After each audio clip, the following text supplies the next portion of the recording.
കൊച്ചിയിൽ പ്രധാനമന്ത്രിയുടെ സുരക്ഷയ്ക്കായി റോഡിൽ പോലീസ് കെട്ടിയ വടം കഴുത്തിൽ കുടുങ്ങി സ്കൂട്ടർ യാത്രികൻ മരിച്ചു. വടുതല സ്വദേശി ഉണ്ണിയാണ് മരിച്ചത്. ഇന്നലെ രാത്രി പള്ളിമുക്ക് ജംഗ്ഷനിലാണ് സംഭവം. വിവരങ്ങളുമായി രാഗിൻ ചേരുന്നു. രാഗിൻ, ഇത് എങ്ങനെയാണ് സംഭവിച്ചത്? ഈ വടം യാത്ര ചെയ്യുന്ന അല്ലെങ്കിൽ വഴിയാത്രക്കാർ പോകുന്ന സ്ഥലത്തിന് കുറുകെ മറ്റോ കെട്ടിയിരുന്നതാണോ? മുന്നറിയിപ്പ് ബോർഡുകളോ അമ്മാതിരി എന്തെങ്കിലും നിർദ്ദേശങ്ങളോ നൽകാൻ അവിടെ ആരും ഉണ്ടായിരുന്നില്ലേ?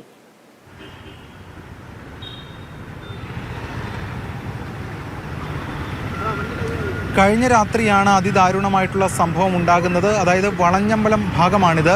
വളഞ്ഞമ്പലം അതായത് പള്ളിമുക്ക് ഭാഗത്തേക്ക് ഈ സ്കൂട്ടർ എത്തുകയായിരുന്നു. ഈ സ്കൂട്ടർ എത്തിയ ഘട്ടത്തിലാണ് ഈ ഭാഗത്ത് വടം കെട്ടിയിരുന്നത്. പോലീസിനെ റോഡിന് കുറുകെയാണ് വടം കെട്ടിയിരുന്നത് എന്നത് വിമർശനമായി ചിലർ ഉന്നയിക്കുന്നുണ്ട്.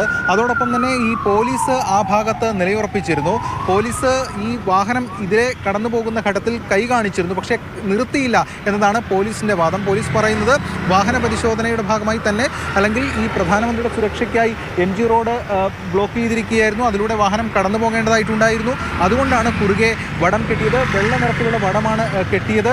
അതിനുശേഷം ഇതുമായി ബന്ധപ്പെട്ടുകൊണ്ട് കൂടുതൽ പരിശോധന നടത്തിയിരുന്നു. അങ്ങനെയാണ് വാഹനം തടഞ്ഞത്. വാഹനം തടഞ്ഞ ഘട്ടത്തിൽ അവിടെ നിർത്താതെ മുന്നോട്ട് വന്നിട്ടാണ് ഇങ്ങനെ അപകടം ഉണ്ടായതെന്നാണ് പോലീസിൻ്റെ വാദം. എന്തായാലും ബന്ധുക്കളടക്കമുള്ള ആളുകളെയും നമുക്ക് കാണേണ്ടതായിട്ടുണ്ട്. ഇതിൻ്റെ കൂടുതൽ വിശദാംശങ്ങൾ ലഭ്യമാകേണ്ടതായിട്ടുണ്ട്. എന്തായാലും അതിദാരുണമായിട്ടുള്ള സംഭവമാണ് ഉണ്ടായത്. മനോജ് ഉണ്ണി എന്നാണ് മരിച്ചയാളുടെ പേര്. 28 വയസ്സാണ്. വടുതല സ്വദേശിയാണ്. വടുതലയിലാണ് ഇപ്പോൾ താമസിക്കുന്നത്.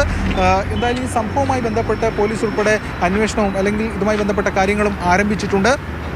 രാത്രി 10 മണിയോടുകൂടി 10 മണിക്ക് ശേഷമാണ് പ്രധാനമന്ത്രി കൊച്ചിയിലെത്തുന്നത്. അപ്പോൾ ഗതാഗത നിയന്ത്രണം ഉണ്ടായിരുന്നു.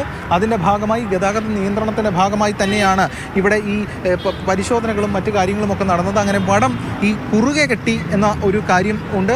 അങ്ങനെ വടം സാധാരണഗതിയിൽ അങ്ങനെ കുറുകെ കെട്ടുന്ന നിലയുണ്ടെങ്കിലും കൃത്യമായിട്ടുള്ള പോലീസ് മുൻപിൽ ആ നിലയിൽ നിൽക്കേണ്ടതായിട്ടുണ്ട്. പക്ഷേ ഇതെങ്ങനെയായിരുന്നു എന്നടക്കമുള്ള കാര്യങ്ങൾ കൂടുതൽ പരിശോധനയ്ക്ക് വിധേയമാക്കണം. കാരണം കൂടുതൽ പരിശോധനകൾക്ക് ശേഷം അത്തരം കാര്യങ്ങളിൽ കൂടുതൽ വ്യക്തത വരുമെന്ന് നമുക്ക് പ്രതീക്ഷിക്കാം. അങ്ങനെ റോഡിന് കുറുകെ ഒരു വടം കെട്ടുമോ, കെട്ടിയാൽ തന്നെ മറ്റ് ബാരിക്കേഡുകളോ ശ്രദ്ധ ആകർഷിക്കാനുള്ള സംവിധാനങ്ങളോ അവിടെ ഉണ്ടായിരുന്നില്ലേ, പോലീസിന്റെ ഒരു നിര അവിടെ ഉണ്ടായിരുന്നില്ല, ഇത്തരം കാര്യങ്ങളിലൊക്കെ വ്യക്തത വരേണ്ടതുണ്ട്. എങ്കിൽ മാത്രമേ അപകടം എങ്ങനെ സംഭവിച്ചു എന്നറിയാൻ കഴിയൂ.